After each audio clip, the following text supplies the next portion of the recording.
looking at? The Trek Geeks Podcast Network is proud to have Fansets as its presenting sponsor.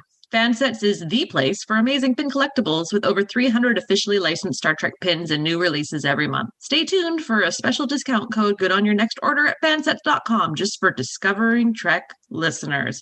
Fansets, our pins have character. Hey, Discovering Trek listeners, Sara and Kasey here, and this is Discovering Trek Enterprise. Welcome to the First Frontier. We two connoisseurs of the best food selections in the commissary are back to chit-chat about yet another episode of Enterprise. This is the first full series watch through for Sara, and it's a rewatch for me. Today, we're talking about Silent Enemy. This episode originally showed up on the airwaves or on your cable box almost 20 years ago on January 16th, 2002. So, if in the last 2 decades you haven't watched this episode, please do. Because we're not going to be silent about the plot of this episode. You can put us on pause, go fire up Paramount Plus, Amazon Prime, Netflix, physical discs, whatever it takes, and watch this episode. And then come on back here and listen to us get the ingredients all together for our birthday sugar rush. We hope you've enjoyed our non-warning, spoiler warning. Let's get to it.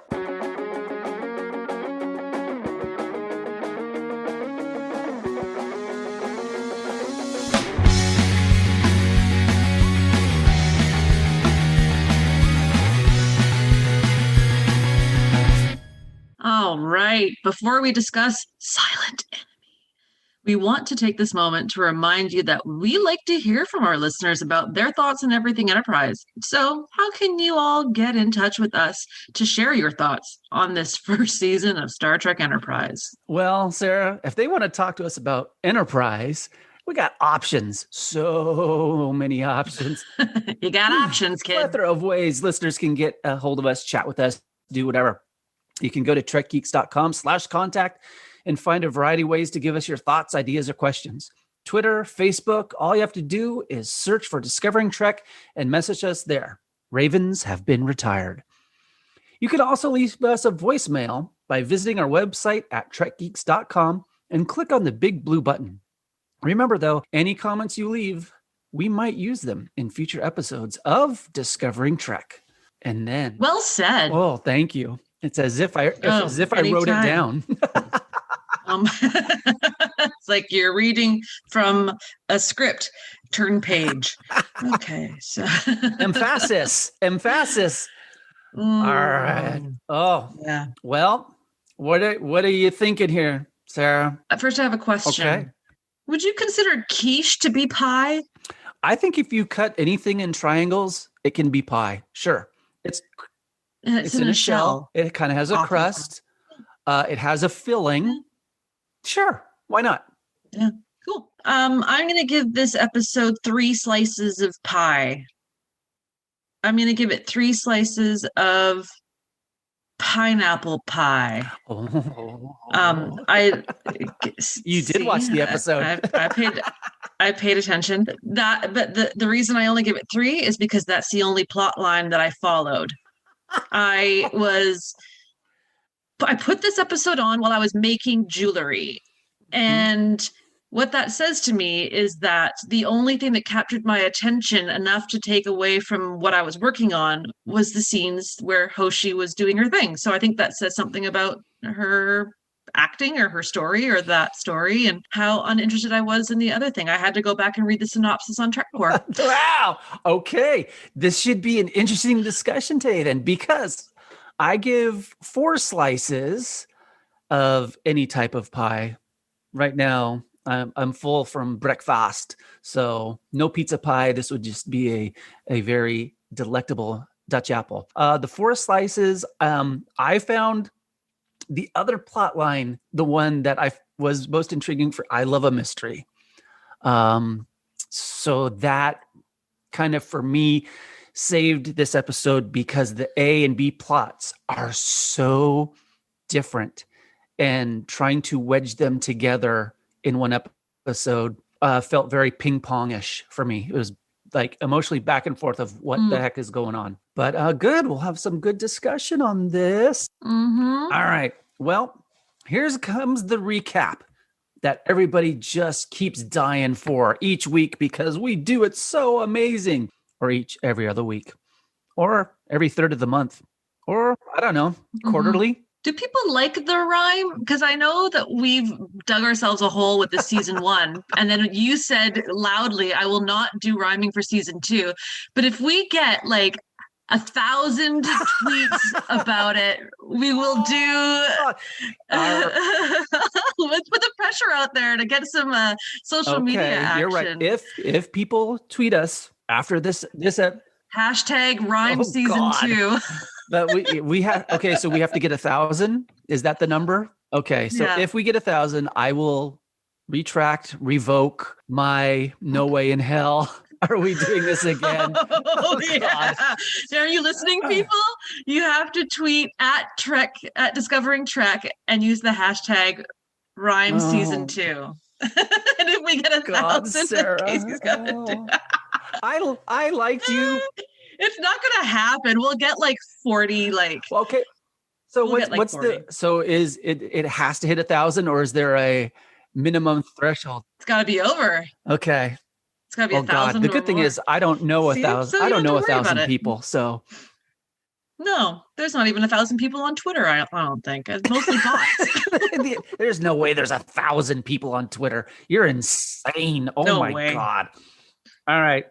Fake news. Let's get this over with. Here is our recap.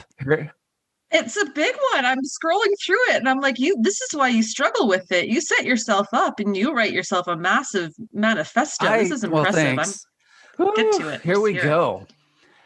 After the successful launching of Space Amplifier Echo 2, a mysterious green ship works out of the blue. Archer says, "Hi, who are you? And thanks for dropping by." He's met with dead silence, and the ship flies away, and Archer can't figure out why. The captain secretly calls Earth to find out if Malcolm has a favorite food. Malcolm's parents seem a bit distant, unaware, but not rude. Instead of having Hoshi complete her work on the transceiver array, Archer orders a culinary investigation, even if it takes all day. Trip gets a Dear John letter from Pensacola Natalie in outer space. He wishes he could have said goodbye to her face to face. While walking and talking with Porthos and Tucker, the silent aliens return to scan and attack. Those sneaky We're traveling back to Earth. Captain's orders for the trip. The crew begin building phase cannons to protect the ship. As Hoshi continues her food-finding mission, she tries to get Malcolm to see what he enjoys most from the kitchen. The silent visitors follow Enterprise and attack again, busting up almost all the ship's systems and scanning 2 crewmen. The crew work around the clock to fix this and that. Tucker and Reed have a Jeffries tube spat. Archer gets contemplative about his rush to get the ship launched and all the crew he puts in harm's way. Trip reminds him of the courage of past astronauts. Without risk, grounded on Earth, they would stay. Hoshi and the doctor look in Reed's medical files. They get a clue of a food he likes, bringing forth great big smiles. The phase cannons built and ready to test fire do some serious damage and cause quite the quagmire. The aliens left a secret device in the shuttle bay. Archer blows it up and taunts the aliens. So, you want to play?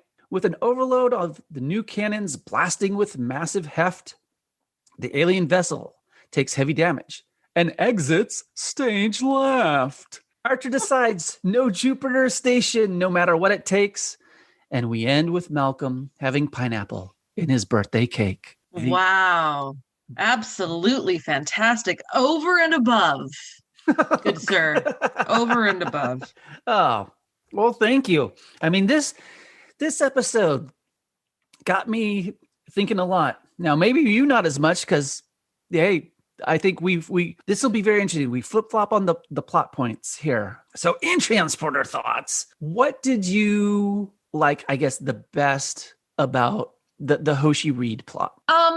I thought it was interesting and relatable because I don't see why it's such a big deal that he likes to be private, and it seems to be a thing where she's kind of like bugging him about it and like really, and it added a mystery to his character that I thought was really interesting because I found that his character has been quite just kind of there. Yep.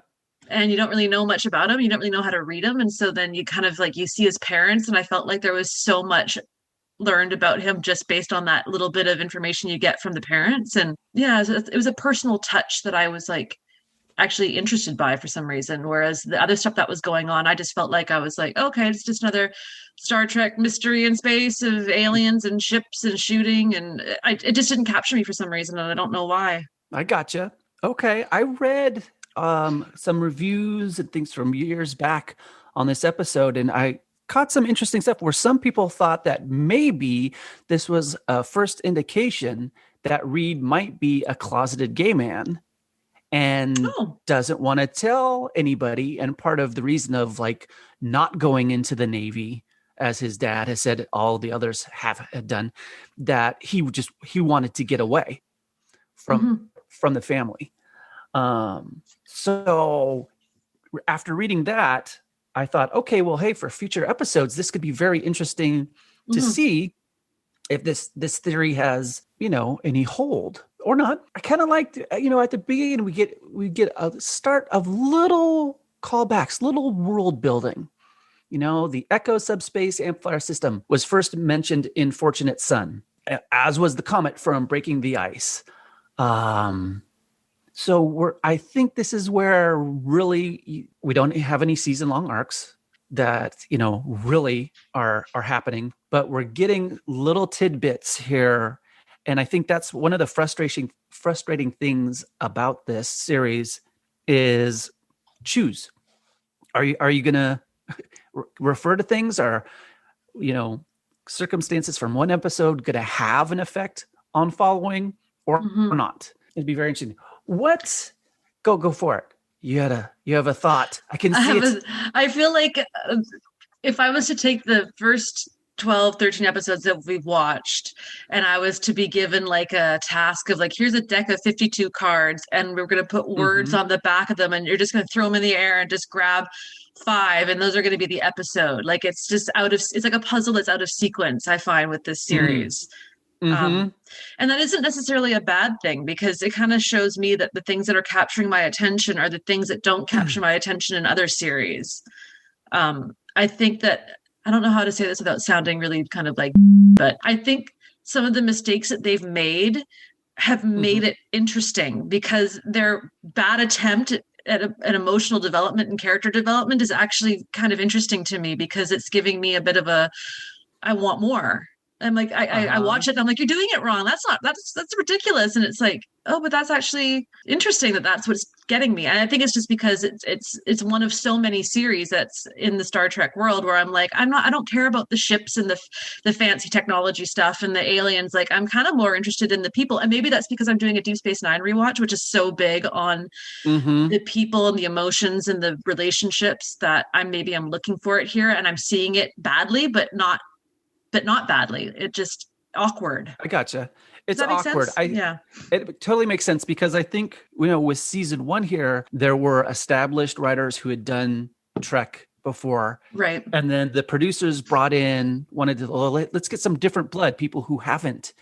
And so you can see this weird trying to mesh of writers who know what the network wants in 45 minutes.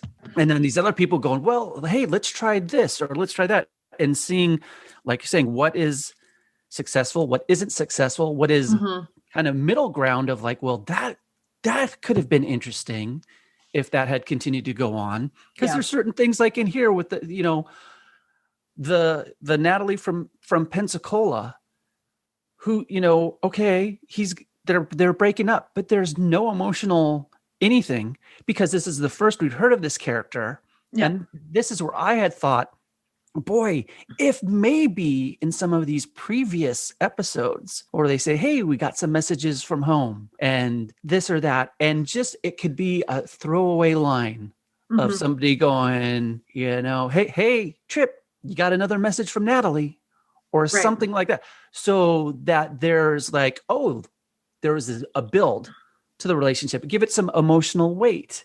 That'd be kind of cool. What do you think of, okay, I go on this, as soon as the first attack happens on the ship, I'd be like, screw finding out what Malcolm's favorite anything is. It doesn't matter. And I found that whole plot line, I think, would have been fun and really good from my point of view in a different episode where we don't have these such teeter-totter different things. Yeah. Yes. Because then it's like, hey, Hoshi should be working on anything possible communication-wise. Oh, yeah. Because that's her job. That's her job. We got a few seconds of the scan of some information. And my thinking is, hell, really, the find out about the favorite food thing should have been given to Dr. Phlox right off the bat. Yeah. This guy he would love that. Right? He eats off everybody's plate, trying all this different kind of food, has a great rapport with everybody, seems to have, some time on his hands. And it's like, okay, Hoshi does the business he's supposed to do. And then the doctor gets something else to do and grow that. So yeah, like you said, the extremes of the plot lines here, I almost felt like whiplash between the scenes. Here's a question for you. What do you think the aliens wanted? I don't know, because this is not something that we've encountered before that I know of in other Star Trek. And I don't know if we're going to see it again in this series. So I really don't know what they want. Obviously, they were not friendly. And I'm assuming that that's probably how they've behaved with other species that are out there. So people might have a better grasp of it. I have a feeling it's not the last we're going to hear of them. I don't know what they want. I think they wanted to know, who are these guys? Who are these humans? This is new. I don't know this ship. Like, just, we're going to take what you got. Or pirates, space pirates. I don't know. What do you think? I found it a bit confusing because when they scan the two crew people, and I'm like, why are they like, what information are they gathering? So all these, hit and runs beforehand, and I was seeing it go, well, maybe, we're setting up yet another possible villain for the future. For the future. And maybe this goes to the how television was being made in those days. But okay, you're setting yourself up for all these possibilities early, but there's so many. So now we've got yet another. I mean, gosh, the Enterprise crew have ticked people off on multiple planets by finding things that they're not supposed to be doing and exposing that. And so then here's a whole nother species where something might happen. So in some ways, I find them a bit just being generic villain, but in a very mysterious way of where you don't show them too much. You don't give too much information. You don't give reasoning. They're just doing these things. So, like Jaws or like the original Halloween, these killing machines, no rhyme or reason. So nobody's safe. You never know when something's going to happen. And yeah, it'd be amazing if certain stuff where out of the blue, they come back and they're like, oh, we've scanned these humans. We know exactly what to do to kill them. Because they do that little manipulation of Archer's, looking into the camera. Hey, we're not afraid of you. And they manipulate his words around. And it's like, yeah, you can't defend yourself. We're gonna come get you. You blew it. But then getting into all this with Archer, I've read a bunch of stuff and heard things where some people think Archer is very wishy-washy in his decision making. Do you think he's wishy-washy, and this could just be semantics of words, or is he consistently 100% behind whatever decision he makes until he gets new information and then makes a new decision? I think he's impatient. Okay. And so as a result, that can show itself in his inability to assess so that his decision is the final decision and it's one. Like he'll jump the gun and then it can come off as wishy-washy because he hasn't taken the time to think about it or get the facts or get the opinion or have the meeting with the people. Like he thinks that he can fly by the seat of his pants, but he can't. He's not experienced enough. That comes after another 10 years of doing what he's doing. This is still new stuff. He's a baby out there. I gotcha. I hear you. I go to I think this character thinks action is literally action instead of, hey, my first action here could be to think about the entire situation, process what's come in.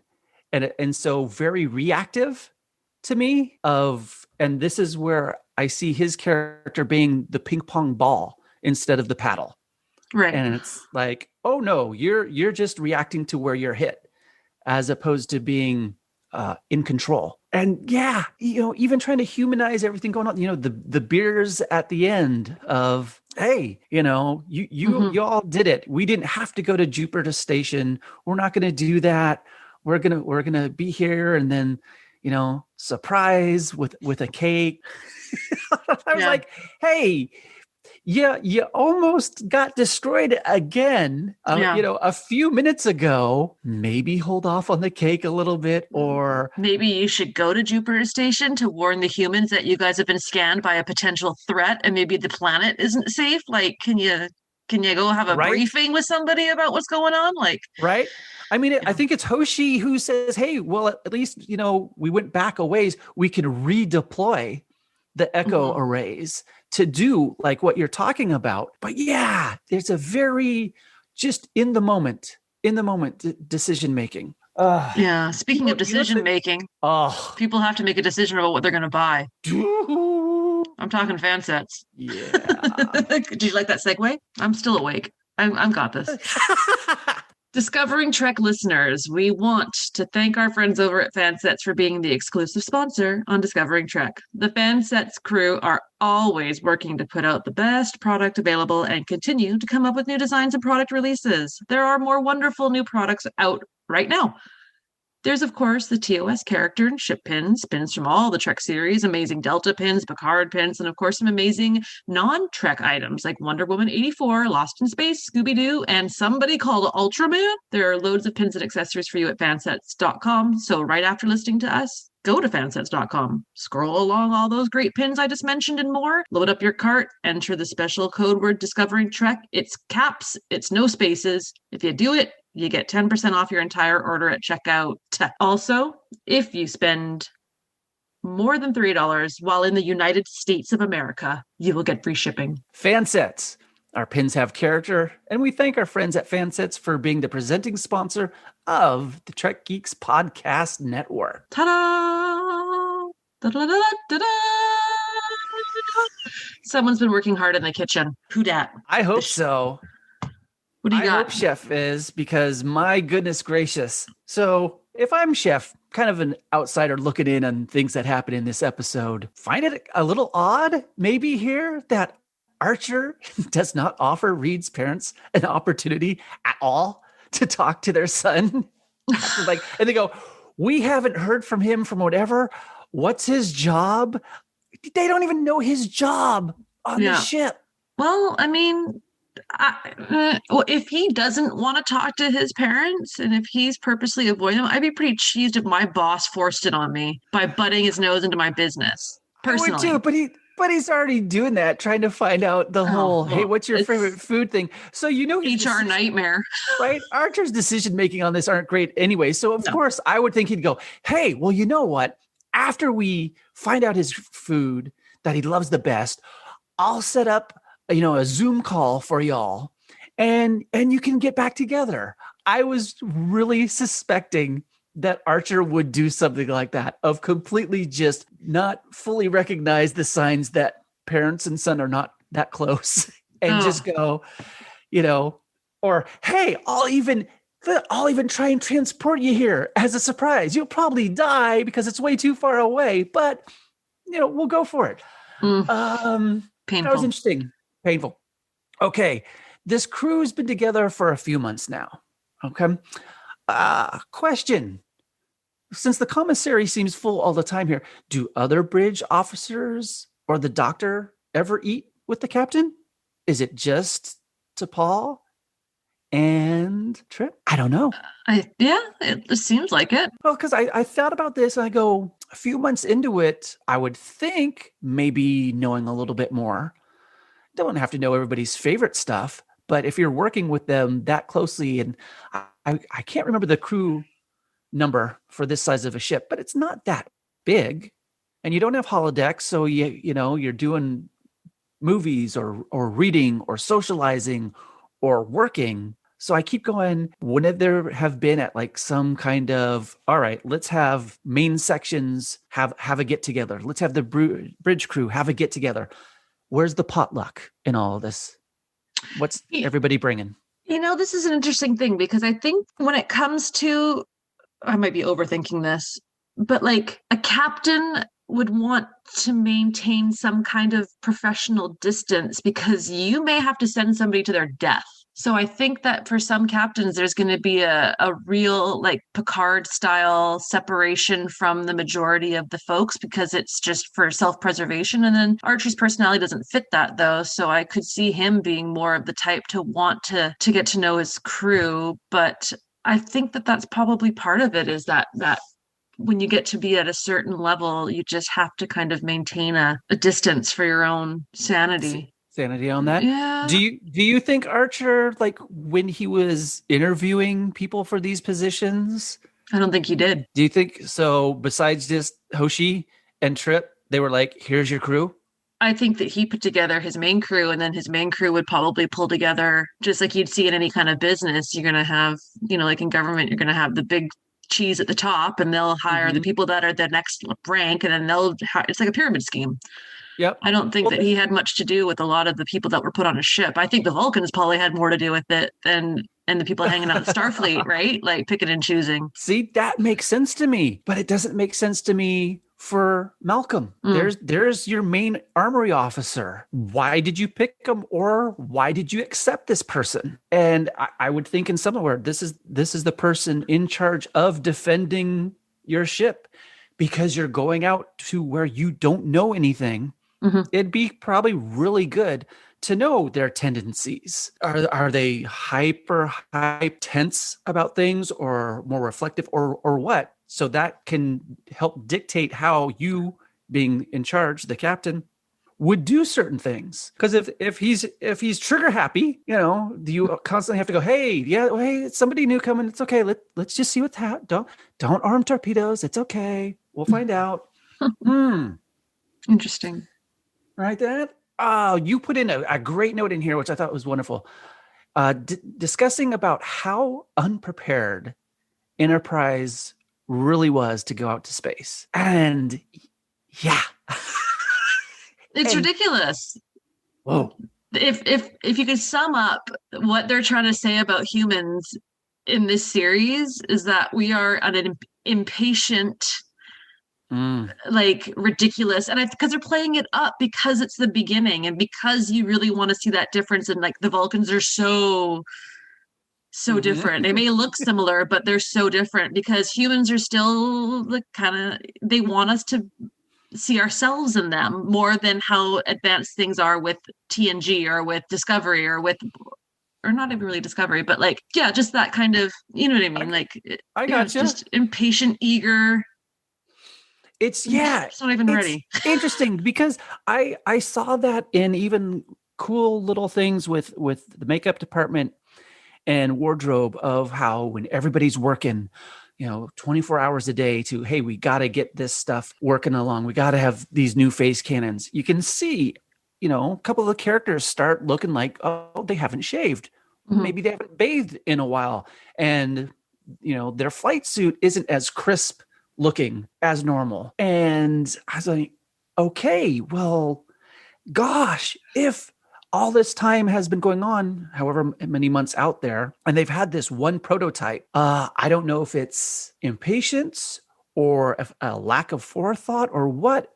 It's like, well, maybe you would have been doing a lot more work on that system, because the torpedoes, they seem to be weak as it is. But yeah, it just kind of keeps going to, I think it's like, oh, we've got this homework and I don't want to do it. We've got these, phase cannons, but I don't want to, which surprises me for the engineers and the armory officer of like, I would think they would be on top of that going, oh, hey, we've got this prototype.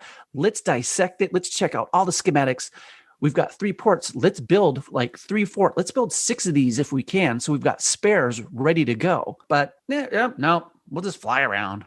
We'll see what's happening. Yeah. We'll do other stuff. Oh my gosh. And while they're doing all that other stuff, boom, our episode ends. And Ta-da! and do beer and pineapple cake go well together? No, they don't. Okay, good to know. You have to have a blue Hawaii with that cake or something like that. You got to be having yourself a little bit more of a tiki tropical rum drink, not beer. Right? Yeah. They're not having wings. I was like, this is going to be wouldn't it be funny if like it was a very strong ale taste, like very bitter. And then he bites into that just super sugary cake and goes, oh, pineapple used to be my favorite. This tastes like hell. Yeah. Plotline destroyed. Ruined. Closes up the episode. All right. That does it for our coverage on Silent Enemy. We'll be back next time to discuss Dear Doctor as we continue to celebrate the 20th anniversary year of Enterprise. Until then, remember you can subscribe to Discovering Trek by searching for us on Apple Podcasts, Spotify, Google Podcasts, or by heading to discoveringtrek.com. You can also find us on Twitter at Discovering Trek. If you enjoy what we're doing here on Discovering Trek and the Trek Geeks Podcast Network, please consider supporting us on Patreon. As a subscriber, you get access to the unedited recordings of episodes, as well as exclusive content and great subscriber rewards, like our annual supporters pins from Fansets and our exclusive Trek Geeks Podcast Network t-shirt. We'd like to take a moment to recognize the following amazing producers of Discovering Trek. Thank you all for your support. Mike Bovia, Chaz Bradshaw, Kyle Castillo, Peter Craig, Craig Ewing, Jackie and Chris Hackney, Kimberly Hartman, David Hood, Lionel Marchand, Matt McGonigal, Jim McMahon, Darren Metcalf, Charlie Mulvey, Sean O'Halloran, Jamie Rogers, Chris Trebuzio, Ken Tripp, Christina Werther, and Jess Vashon. The senior producer of Discovering Trek is Jude Tatman. If you would like to become a producer of Discovering Trek or get access to the raw audio for Discovering Trek episodes so you can hear your name said wrong, head on over to patreon.com/trekgeeks for all the details. Until the next alien and digestive emergency, chew to beam out.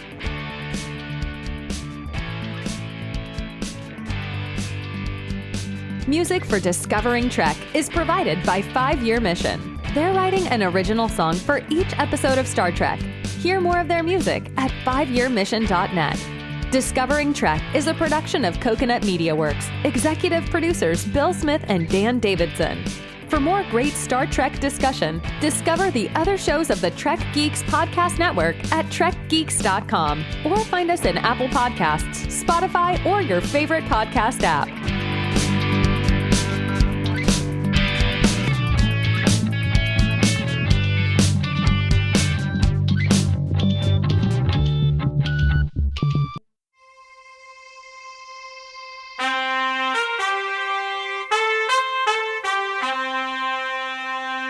Coconut.